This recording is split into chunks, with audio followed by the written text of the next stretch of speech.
Glória a Deus, a paz do Senhor, queridos irmãos, queridas irmãs, jovens. Aqui é o Eduardo Henrique. Nós vamos para mais uma aula da nossa escola bíblica dominical. Nós estamos no nosso terceiro trimestre deste ano letivo de 2020. Estamos na nossa revista Igreja Eleita, redimida pelo sangue de Cristo e selada com o Espírito Santo da promessa. E hoje nós adentraremos na lição de número 4, a iluminação espiritual do crente. Antes de iniciarmos, eu gostaria de pedir para que você confira o material complementar que está sendo disponibilizado na descrição desse presente vídeo, e este lhe auxiliará no estudo e na análise do conteúdo desta revista e em específico desta lição. Pois bem, vamos para a nossa lição de número 4, a iluminação espiritual do crente. O texto áureo se encontra no capítulo 1, versículo 17 da Epístola do Apóstolo Paulo aos crentes de Éfeso e região, que diz: "Para que o Deus de nosso Senhor Jesus Cristo, o Pai da Glória, vos dê em seu conhecimento o espírito de sabedoria e de revelação ou discernimento." A verdade prática traz a vocação do crente, inclui a herança de preciosas riquezas conferidas aos eleitos pela grandeza do poder de Deus. A leitura bíblica em classe ou texto bíblico se encontra em Efésios, capítulo 1, versículo 15 ao 23. Peço que você realize essa leitura agora, em quaisquer que seja o ambiente que você esteja acompanhando esta aula. Efésios, capítulo 1, versículos 15 ao 23. Nas lições anteriores, nós falamos sobre a autoria e data, sobre os destinatários, falamos um pouco sobre eleição e predestinação, pautamos acerca das bênçãos espirituais que Deus em Cristo concede aos eleitos, mediante o prévio arrependimento e a fé em Cristo Jesus. E hoje nós falaremos acerca da iluminação espiritual do crente. E antes de iniciarmos, eu peço que você, se possível, se ainda não deu uma conferida, corre que ainda dá tempo de assistir essas aulas anteriores. Para compreendermos o que falaremos nessa lição de número 4, é importantíssimo que seja assistido, estudado e analisado o conteúdo das lições anteriores, a saber 1, 2 e 3. Corre, está na playlist e você poderá encontrar estas lições. Pois bem, lição de número 4, a iluminação espiritual do crente. Seguindo com o nosso estudo acerca da epístola do apóstolo Paulo destinada aos crentes da igreja de Éfeso, não somente a igreja de Éfeso, mas também a todas as igrejas que se situavam naquela região, hoje ainda no capítulo 1, já no findar deste capítulo 1, nós falaremos acerca desta iluminação espiritual do crente. O enfoque primordial desta lição é a busca incessante que o cristão deve exercer em prol desta iluminação do Espírito, a fim de que com esta este possa compreender a grandeza e a excelência da sua vocação e também de sua herança divina. Uma vez salvos, nós somos vocacionados para a santidade, para o serviço e também na participação gloriosa no porvir. E qual seria esta participação gloriosa no porvir? Qual é esta esperança que nós devemos reter, conforme o apóstolo Paulo prediz no texto? É exatamente sobre estas temáticas que nós iremos tecer alguns comentários e embasar o estudo da nossa presente lição. Não esqueça de curtir o vídeo, compartilhar com um amigo para que ele também possa ser alcançado e também de se inscrever neste canal. O primeiro tópico, a esperança da vocação e as riquezas da glória. Esta lição, como de praxe, divide-se em 3 tópicos. O primeiro tópico, ele subdivide-se em 3 subtópicos. O segundo, por sua vez, ele vai possuir 2 subtópicos e o terceiro também possuirá 3 subtópicos. Vamos então para o nosso primeiro tópico, a esperança da vocação e as riquezas da glória. O primeiro subtópico, ação de graças e intercessão. O apóstolo Paulo, no versículo de número 16 do capítulo 1 dessa epístola, ele refere dar graças a Deus pela vida dos eleitos, por sua vez mediante o prévio arrependimento e a fé em Cristo Jesus. estes eleitos que se encontravam na cidade de Éfeso e ou nas igrejas da região.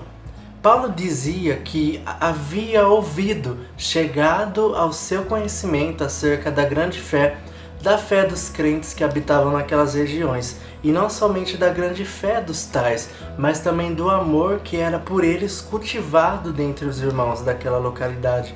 E isto que a fé e o amor que eles cultivavam entre si o moveu a realizar este ato de ação de graças, de gratidão pela vida dos tais, glorificando a Deus e agradecendo pela vida e retidão dos crentes daquela região. E essa ação de graças também se deve às bênçãos espirituais que eles haviam recebido. Essas bênçãos que nós estudamos na nossa lição de número 2. Algumas, por exemplo, são a bênção de sermos eleitos para que venhamos viver irrepreensivelmente, também que venhamos ser santos. A predestinação para que nós venhamos ser filhos por adoção de Deus Pai, o ato de sermos selados com o Espírito Santo da promessa, estas são algumas de várias bênçãos espirituais que a nós eleitos são concedidos por Deus em Cristo.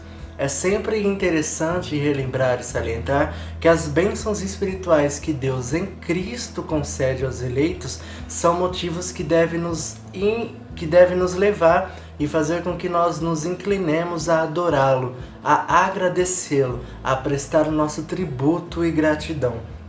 Além de ação de graças, o apóstolo Paulo ele faz uma oração intercessória. E esta oração tem por finalidade de que Deus desce no conhecimento deles, dos irmãos daquela cidade de Éfeso, dos crentes de Éfeso e região, o espírito de sabedoria e discernimento ou entendimento em outras versões. Este texto se encontra no versículo 17 do capítulo 1. Há um ponto muito interessante neste versículo 17. O apóstolo ele não intercede para que Deus os desse conhecimento, sabedoria e revelação, mas sim o espírito de sabedoria e revelação sobre os seus respectivos conhecimentos. Isso é gritante. Destaca-se que o conhecimento é algo que está no alcance humano, é algo que o ser humano, através do seu esforço, seu empenho e sua dedicação, ele pode obter. E há uma sutil divergência, uma disparidade entre o conhecimento e a sabedoria. E no âmbito espiritual, esta diferença ela torna um pouco mais intensa. O conhecimento, como já fora dito, ele pode ser alcançado e obtido através do nosso empenho, através da nossa dedicação em estudar, em aprender mais, em se empenhar para conhecer mais e obter este conhecimento.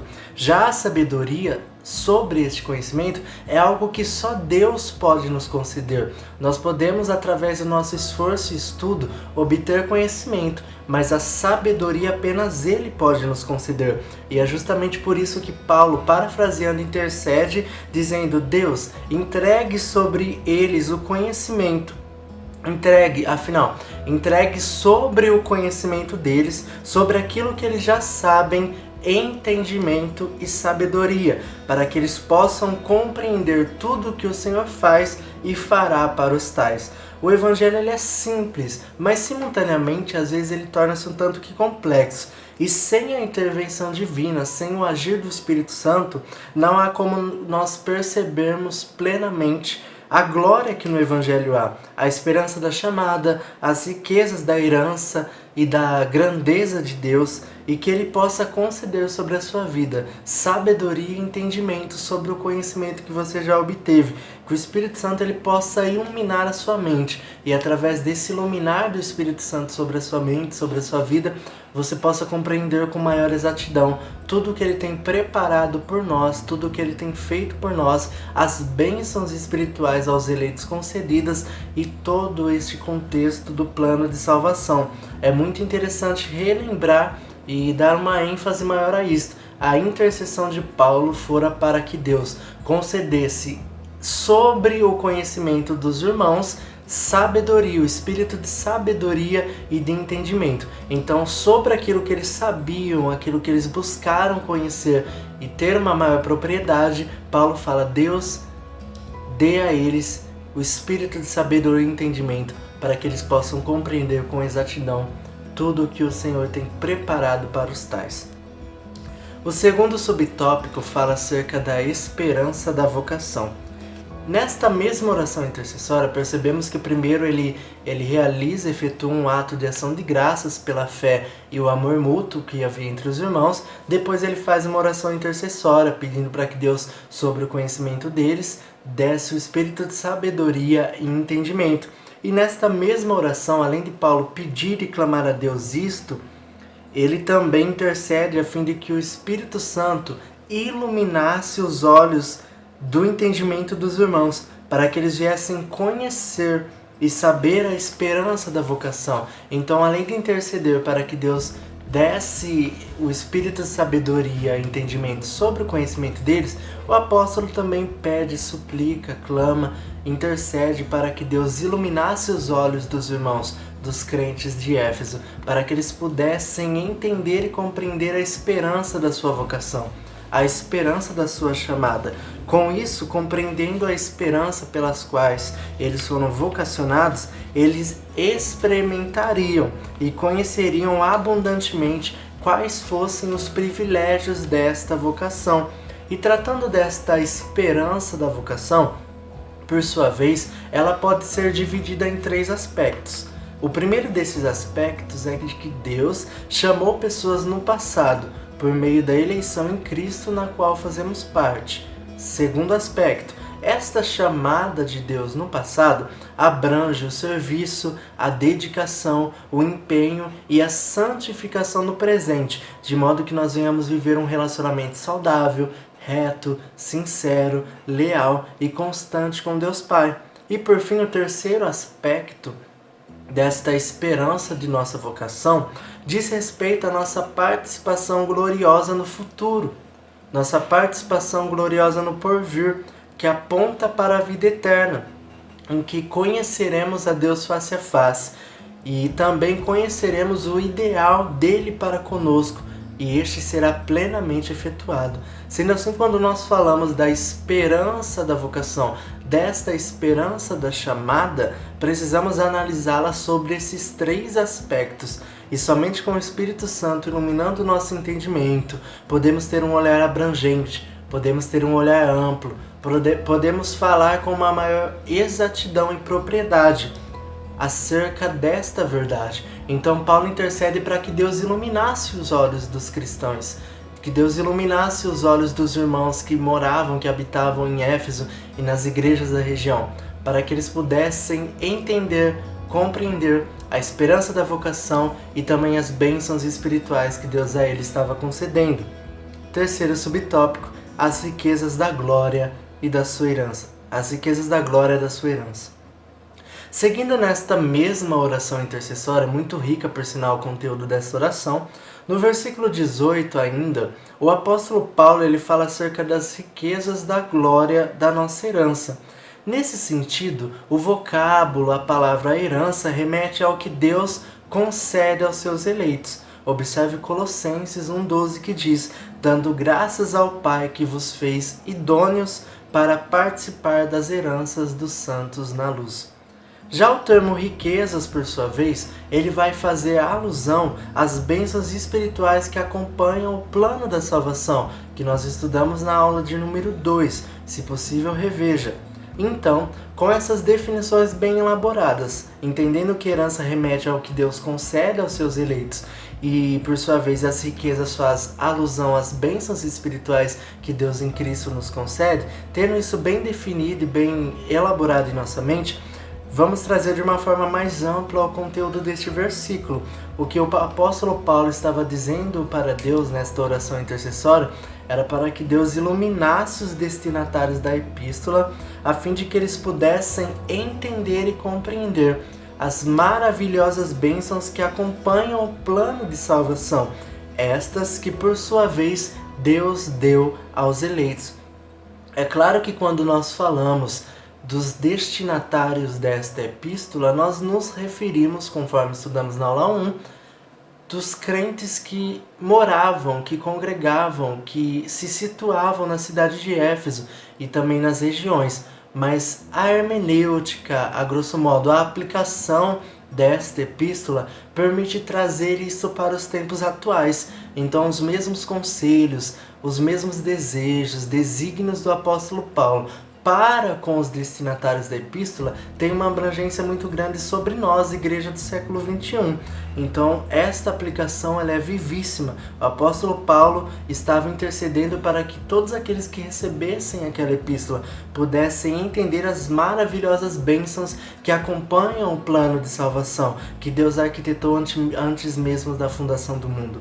E fechando esta linha de pensamento, Paulo ele glorifica e agradece a Deus pelos crentes de Éfeso, orando intensamente para que Deus os iluminasse, com a finalidade de compreenderem o todo, com a finalidade de entenderem as bênçãos de Deus que ele tem predestinado aos eleitos e também a glória do porvir.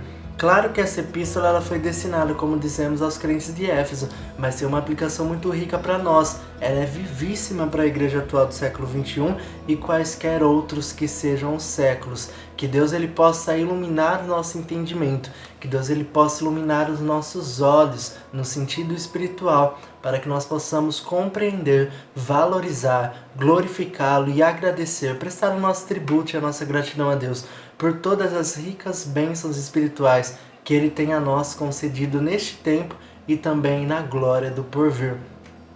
Vamos então agora para o nosso segundo tópico desta lição, a sobreexcelente grandeza e força do poder divino. Vamos então para o nosso segundo tópico, a sobreexcelente grandeza e força do poder divino. No primeiro subtópico, nós falaremos acerca desta sobreexcelente grandeza do poder de Deus. No versículo 19, o último desta sessão intercessória do apóstolo Paulo para com os crentes de Éfeso e igrejas da região, o apóstolo ele pede para que Deus iluminasse espiritualmente o entendimento deles, a fim de que eles compreendessem também a sobreexcelente grandeza do poder de Deus. Agora nós vamos fazer um jogo de palavras. O que seria esta expressão sobreexcelente, grandeza e poder? Vamos lá. Esta palavra, este vocábulo sobreexcelente, quando ele é traduzido do grego, ele significa extraordinário. Sobreexcelente, extraordinário. Vale ressaltar que nós estamos falando do poder de Deus. Por sua vez, o termo grandeza, que também provém do grego, é uma forma de enaltecer a magnitude do poder de Deus, que se sobrepõe a tudo, que é superior a todos, fato que aponta para a onipotência de Deus, do Eterno. E também quando Paulo fala poder, esta palavra também grega dunamis, aponta para a virtude, mas neste caso em específico, vai falar acerca de atos milagrosos, miraculosos, que implicam na utilização de uma força sem igual, de uma força sem medidas, de algo que foge da compreensão e da realidade humana, das limitações humanas. É um agir sem igual, é um agir sem medidas, fora de medidas e longe da normalidade. Portanto, o que o apóstolo está querendo dizer é que Deus iluminasse-os espiritualmente, abrisse os olhos espirituais deles, para que eles pudessem, assim, a partir disto, compreender e entender a magnitude do poder de Deus, o extraordinário poder de Deus, este poder extraordinário, que é capaz de fazer algo sem igual, que se sobrepõe a qualquer coisa, que se sobrepõe, é superior a tudo e a todos, um poder fora de medida. E eles, a partir desta compreensão, logo perceberiam e entenderiam que com este poder magnífico, com este poder fora de medidas, só Deus poderia agir de uma maneira que ele viesse transformar o ser humano. Só Deus ele tem poder para transformar a vida de outrem. Só Deus tem poder para transformar a vida de alguém. Só Deus tem este poder magnífico que por sua vez é capaz de salvar o homem, que é capaz de salvar o ser humano que está nesse declínio e nessa corrupção total. Somente Deus, com seu poder extraordinário, com seu poder que se sobrepõe a qualquer outro que possa se levantar, que não pode ser equiparado a qualquer outro, porque Ele é superior a todos. Somente Deus, com esse poder fora de medidas, extraordinário, com esse poder que realiza coisa que foge da normalidade, que foge da nossa compreensão, somente Ele poderia trazer transformação e salvação para o homem. Então, a partir desta iluminação do Espírito Santo, a partir desta compreensão que só o Espírito Santo pode nos conceder, eles e nós compreenderemos plenamente quão poderoso é essa sobreexcelente grandeza de Deus, este poder de Deus que é extraordinário e capaz de salvar o homem e trazer transformação para as vidas. E o segundo subtópico fala acerca da força do poder divino. Nós estamos falando do poder de Deus, a sobreexcelente grandeza do poder divino, e agora nós vamos falar da força deste poder divino. Nós já vimos que o poder de Deus ele é magnífico, que o poder de Deus é algo fora de medidas, que não pode ser mensurado, que não pode ser quantificado, que age sobrenaturalmente, somente Ele tem poder para trazer salvação aos homens e transformar vidas. E ainda no versículo 19, o apóstolo Paulo ele diz algo muito relevante, muito importante. Ele diz, segundo a operação da força do seu poder. Novamente vamos realizar aquele jogo de palavras. Operação remete à eficácia, um poder em ação. Força aponta para a intensidade, palavra grega kratos. E poder, que neste caso vem de outra palavra grega, ele indica um poder inerente de Deus. Ele indica algo que é pertencente à natureza divina, inerente à soberania divina. Quando nós juntamos todos esses conceitos de operação, que é poder em ação, força, que remete à intensidade, e poder, que é algo inerente à soberania divina, à natureza de Deus, o que o apóstolo Paulo estava querendo dizer e está nos trazendo é que Deus, isto é uma oração intercessória, que Deus ilumine o vosso entendimento, a fim de que todos possam compreender o seu poder extraordinário, que se sobrepõe a tudo, que é superior a todos e que opera miraculosamente, milagrosamente, sem medidas. E que quando vocês compreenderem isto, parafraseando, possam perceber a força deste poder que é imensurável, que não pode ser quantificada, que é eficaz, está em ação e é inerente à sua natureza divina e que opera em favor de todos aqueles que neles creem. E há alguns exemplos que apontam para este poder sem medidas de Deus. O primeiro deles é a ressurreição corpórea de Cristo Jesus. O segundo, a sua ascensão à destra de Deus nos céus. Por fim, o terceiro exemplo que pode ser utilizado para apontar para este poder maravilhoso e extraordinário de Deus é a elevação de Cristo sobre todo domínio, sobre todo principado, toda potestade e qualquer que seja o nome que se nomeia, quaisquer que sejam aqueles que se levantem. Cristo é poderoso, Ele é acima de todos, Ele é soberano sobre todos. Estas são três formas, exemplos, que engrandecem, que evidenciam este poder extraordinário de Deus. E no tópico 3, o nosso próximo e último tópico, nós iremos pautar e falar um pouco acerca desses três exemplos: a ressurreição corpórea de Cristo, a sua ascensão estando à destra, à direita de Deus nos céus, e também a sua exaltação, a sua elevação acima de todo domínio, principado, potestade, qualquer que seja o nome que se nomeia. O poder de Deus é extraordinário e somente o poder dele pode trazer salvação e transformação para a vida de qualquer uma pessoa, qualquer um indivíduo, independente de qual a sua situação, qual o seu estado. Perceba que no decorrer dessa lição, até este presente tópico 2, nós percebemos o apóstolo fazendo uma ação de graças, glorificando a Deus pela vida dos crentes de Éfeso, sua fé, o amor que eles cultivavam entre si, e esta rica em conteúdo, maravilhosa intercessão, esta oração intercessória do apóstolo Paulo para com os crentes de Éfeso e das igrejas da região. Ele queria que Deus iluminasse o entendimento deles, e que a partir desta iluminação divina eles viessem a compreender a grandeza de Deus, eles viessem a entender quão poderoso Deus é, qual é a dimensão do poder dele que não se pode quantificar, que é algo que foge da nossa compreensão, e que tudo isso nos levasse a glorificá-lo, agradecê-lo por todas as suas ricas bênçãos derramadas constantemente sobre as nossas vidas. Vamos então para o nosso último tópico desta lição de número 4, a iluminação espiritual do crente. Neste terceiro tópico nós vamos falar de Cristo, nosso exemplo de exaltação. No final do segundo subtópico do tópico 2, o tópico anterior a qual acabamos de estudar, fora dito 3 exemplos que evidenciam a magnitude do poder de Deus. Este poder, por sua vez, é extraordinário. Estes 3 exemplos eram a ressurreição corpórea de Cristo, a sua ascensão à destra de Deus nos céus e também a sua elevação acima de tudo, todo domínio, principado, potestade, qualquer nome que se nomeia.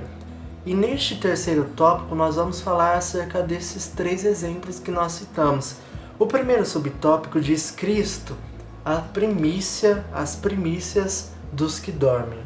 Seguindo essa mesma linha de pensamento então que nós acabamos de falar, neste tópico nós pautaremos acerca da ressurreição de Cristo, a ressurreição corpórea de Cristo, este que é um dos exemplos de manifestação do grandioso e extraordinário poder de Deus. Paulo diz que o poder de Deus, ele se manifestou em Cristo, ressuscitando-o dentre os mortos. E há alguns versículos que tornam isto evidente, como nós percebemos no livro de Atos dos Apóstolos, ou como alguns costumam dizer, Atos do Espírito Santo, capítulo 2, versículo 24, capítulo 3, versículo 26, capítulo 17, versículo 31, estas 3 dentre tantas passagens que remetem a esta tese. Quando Cristo ressuscitou dentre os mortos, ele foi feito primícia dos que dormem, para tanto garantidor da nossa ressurreição. Sendo assim, item de igual modo, os crentes vencerão a morte. Os crentes se erguerão grandiosamente de seus sepulcros, para enfim reinarem com Cristo eternamente na eternidade. 1 Tessalonicenses capítulo 4, versículo 14 ao 17, é um texto interessantíssimo, eu quero ler eles aqui com vocês, em específico o versículo de número 14, e você realiza a leitura do versículo 15, 16 e 17. Porque se cremos que Jesus morreu e ressurgiu, assim também aos que dormem, Deus, mediante Jesus, os tornará a trazer juntamente com ele. Outra passagem muito rica é 1 Coríntios capítulo 15, uma leitura do versículo 12 ao 23, pelo menos, é uma passagem muito abençoada. Naquele cenário, naquele tempo, havia uma certa negação acerca da ressurreição corpórea de Cristo. E Paulo destaca que se Cristo não ressuscitou, logo a nossa pregação, a nossa fé, o nosso testemunho, eles são vãs, não temos perdão e tampouco livramento do pecado. Quem nega este fato, ou seja, quem nega a ressurreição corpórea de Cristo, está negando totalmente e por completo a fé cristã. Então Cristo ele é a primícia, as primícias dos que já dormem. Quando Cristo ressuscitou dentre os mortos, ele foi feito primícia dos que dormem. Para tanto, garantidor, assegurou, naquele instante ele assegurou a nossa ressurreição. E de igual modo, nós, crentes salvos em Cristo, venceremos a morte e nos ergueremos grandiosamente de nossos sepulcros para, enfim, reinarmos com Cristo eternamente. Vamos para o segundo subtópico. Cristo elevado à destra, elevado à direita de Deus. Este é o segundo dos 3 exemplos que nós mencionamos. É uma outra forma de manifestação deste imensurável, incalculável poder de Deus, a elevação de Cristo, estando à destra de Deus nos céus. Este grau de exaltação, estando em uma posição de honra, em uma posição de soberania, em uma posição de autoridade, aponta para o triunfo total de Cristo sobre o pecado, a sua vitória total e completa sobre o pecado e todas as forças do mal. Este triunfo ele é assegurado aos salvos também. Percebe que sempre há esta aplicação aos salvos, aos eleitos. Pois ele nos fará assentar nos lugares celestiais. Versículo 16. Percebe-se que então, em todas as manifestações do poder de Deus, do seu extraordinário poder e de sua sublime força em Cristo, é destacado a disponibilidade destes atos, deste poder a nós, a todos nós salvos em Cristo Jesus. Então este segundo exemplo, a elevação de Cristo estando à destra de Deus irá remeter, irá apontar para isto, a vitória dele sobre todo o pecado e sobre todo o mal, e também a nossa futura e gloriosa vitória em que assentaremos nos lugares celestiais. E por fim, já para findarmos, encerrarmos a nossa presente lição de número 4, vamos para o terceiro subtópico, último subtópico, Cristo exaltado sobremaneira. Nós já falamos acerca da ressurreição corpórea de Cristo, que é um dos cernes, do âmago da nossa fé. Nós falamos no subtópico 2 acerca da elevação de Cristo estando à destra de Deus. E por fim, já no encerrar desta lição, nós falaremos desta exaltação de Cristo, porque Cristo foi exaltado de tal maneira que ele é acima de todo poder, acima de todo principado, superior a quaisquer potestades, domínio, qualquer nome que se nomeia. Ele é sobre tudo, ele é sobre todos, ele é superior a tudo e a todos.